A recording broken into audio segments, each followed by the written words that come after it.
Hi everyone, our name is Gold Team, and today we'll be presenting our social media apps. This is just a picture of our group, and the apps that we'll be presenting is Instagram, YouTube, Snapchat, Shazam, and Yelp. So let's begin. Hi everyone, my name is Nicole and I'll be presenting one of our social media, which is Instagram. So today, the short statistical fact, like Instagram has grown to 700 million users since it started, and 80% of Instagram users are outside of the US, meaning that it's global, and majority are aged between 18 to 29. So marketers must look to market to this segment if they want their brand to be successful. And there's more data, but it just shows that there is a high chance that people will buy products through Instagram. So next, I want to explain there are two types of accounts, which are personal and business accounts. So for personal, there's this girl called I'm Jamin. She have 1.6 million followers. Even though it's not for business, she uses it to promote herself as a lifestyle blogger. And the second, there's a business account. So what's the difference between a personal and business account is that they have Instagram Insights, which is statistical data provided to you by the post that you made, and it can tell you what the gender your followers mostly are, when are they active, and so on. They have more data that are free, and it's very easy, it's free to change to a business account on Instagram. So how do you promote on Instagram? First, you must have a good picture quality. You have to ensure this, since this is integral part of Instagram, and you have to have a story to tell. So for here, I'm Jamin. Her story is that she's a lifestyle beauty vlogger, and that's what attracts her audience. And you have to have a link and a bio. So I'll give you the example. I'm Jamin. Her bio is she lives in Los Angeles. She's Korean, and she have her own clothing shop. And her link is her beauty YouTube account, which she uses to promote. So that's what attracts her audience.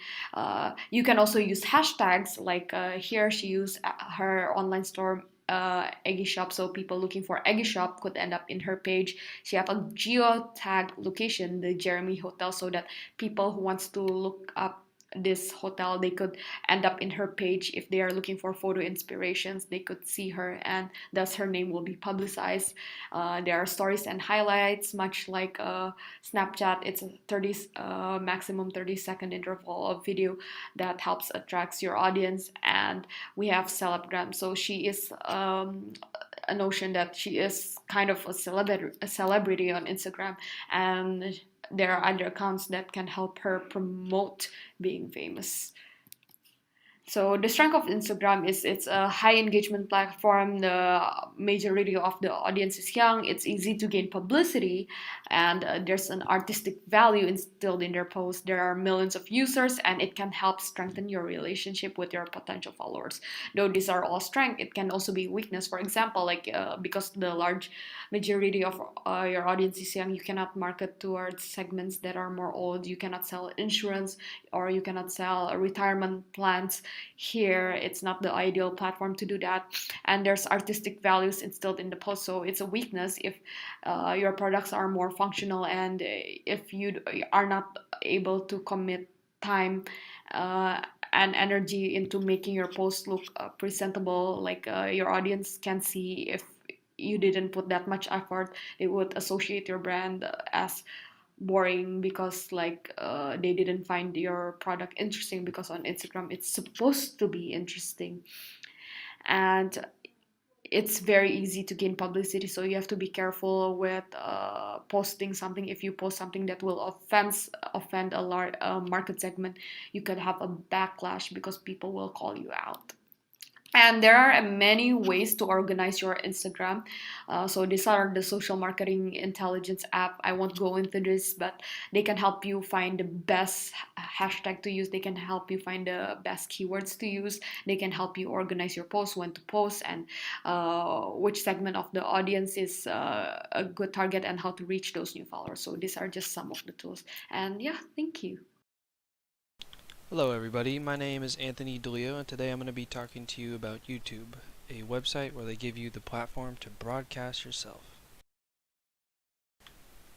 Per Wikipedia, YouTube allows users to upload, view, rate, share, add to favorites, report, comment on videos, and subscribe to other users. It offers a wide variety of user-generated and corporate media videos.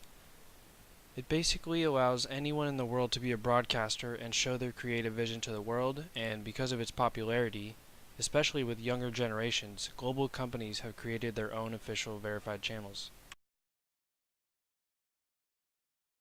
Before we get into how marketers can use YouTube to their advantage, let's dive into the statistics of their users. First of all, the website is male dominated, with 62% of users being male. 80% of users come out of the United States, so it has a global presence. And millennials prefer YouTube 2 to 1 over traditional television. This is partly because there are way less commercials on YouTube, so it's less intrusive. It is one of the main central hubs of the internet in terms of sharing and consuming content. Here's some more statistics about YouTube. We have 1.3 billion people using YouTube daily, and over 5 billion videos are viewed daily. It's the second most visited website in the world behind Google's homepage. Half of viewers under 32 will not pay for a TV subscription service like cable or DirecTV. And by segmenting consumers into these various markets based on their video interests, marketers can be more effectively targeting consumers to improve the return on advertising spent.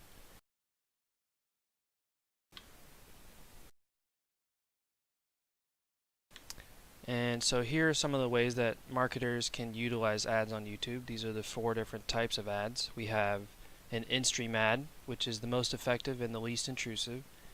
If the people aren't drawn in within the first 5 seconds, they can choose to skip the commercial, so they have a choice. Second, we have in-display ads, which are semi-effective. If the user has a lot of leisure time, they might be drawn in to the side.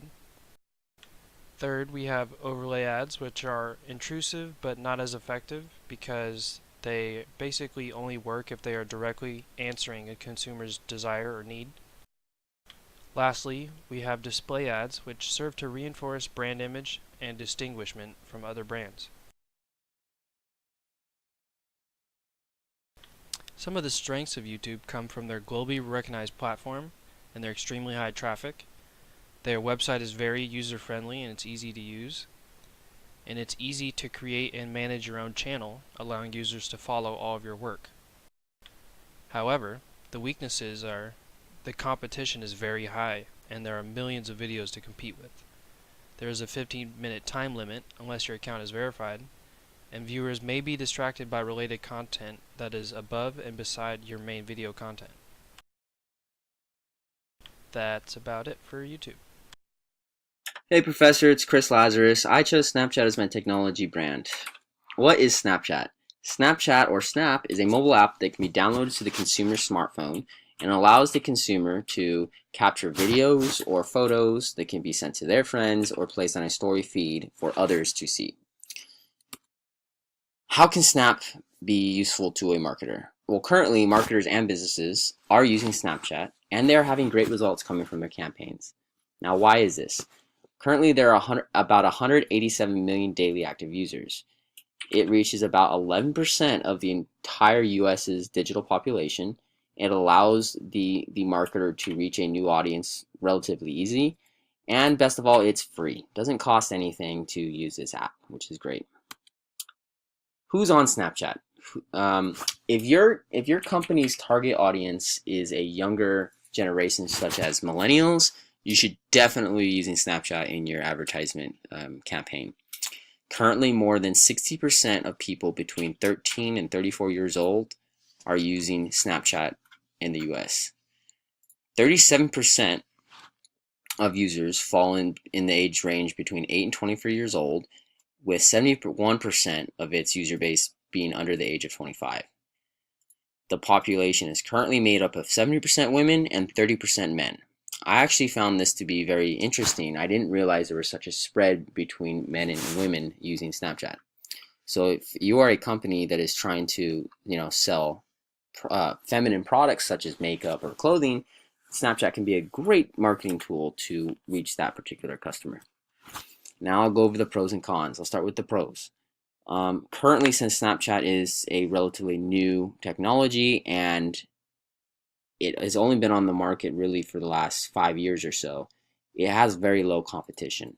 There's not a lot of people using it to advertise, which is great because there's not a lot of limitations, there's not a lot of boundaries, there's not a lot of loopholes that you have to jump through to be able to advertise, which is amazing. Currently, content produced can be saved and used on other social media channels. Content that you create can help build a one-on-one personal connection with the follower. And best of all, it's free. So if you're, like I said before, if you're a small business that doesn't have a lot of capital to spend on advertising, Snapchat is very attractive in that sense. Now the cons. Currently, it doesn't track traffic to your websites. So this is bad because if you are trying to see if someone took that next step to go research your company or look at your products, you're clueless in the sense that you're just hoping for someone to buy a product. You don't even know if someone visited your website as a result of Snapchat. It is very difficult to measure analytics, meaning it is very hard to extract meaningful applicable data from Snapchat. You don't know if someone, like I said before, is going to your website because of Snapchat. You're just guessing and hoping and pushing content. It's hard to get followers. So if you're a new company trying to come on board and start a campaign on Snapchat, it takes a while to obviously get followers. That is a limitation currently. Another limitation is there's a noticeable lack of sharing. So it's pretty hard for some content to go viral, because you're relying on people to share and spread the content. People that are watching or people that are receiving video or receiving photos are just viewing it once and then swiping. They don't care about it. They don't care to share it, which is bad if you're trying to become great as far as going viral. Um, and the another limitation is if you're a company that is trying to just target a younger audience, then Snapchat's great, like I said before. But if you're trying to target all different age ranges, especially people above or over the age of 50, Snapchat is a horrible platform to use because really only the millennial generation or the younger people are using Snapchat. The older generation are on Facebook, and that's obviously a very big downside to Snapchat. Now the conclusion. Overall, Snapchat can be a great tool to use in your advertisement campaign if you're trying to reach a younger audience. It's a great way to engage with the customer on a personal, almost a personal level, and it's an exceptional tool to increase sales. Uh, Another reason Snapchat is great is also it's cost friendly, and it gives the company major opportunity to reach and inspire new customers, and like I said, particularly the young target groups. So overall, if you're a startup company that doesn't have a lot of capital and you're trying to reach a younger crowd, Snapchat is definitely the tool to use. Thank you. Hello, everyone. I'm Darren DeLeo. I did Shazam, where our mission is to help people recognize and engage with the world around them. So, what is Shazam? Shazam is a mobile application that utilizes a consumer smartphone's microphone to help identify music, movies, television shows, and even advertisements. How it works, it records an acoustic fingerprint for 10 seconds and is then tried to be matched and identified with one of the 11 million samples Shazam currently has. A little about Shazam started in 1999 where users could call a mobile number and play the song via the call and it would provide an answer to what the song was. Now it is a leading smartphone application in the respective industry and continues to renovate their marketing abilities. With over 1 billion Shazam downloads, 350 million annual users with roughly 150 million monthly users, it is proven to be the leader in their industry. There are around 3,250 verified artists on Shazam, with 30% of users tagging a TV program and or commercial already. It operates globally in or around 190 countries, and as is recent of 2017, Apple purchased Shazam for 400 million US dollars. There are two types of Shazam. Shazam Connect for artists, where content creators can post relevant information, track their insights, overview of their followers, who and where is listening to their song, and the ability to share and integrate various social media outlets. There's Shazam for everyone, where users can identify songs, discover new similar songs, keep a record of their previous Shazams, and where they can listen, buy, watch music videos, and even share the results on social media.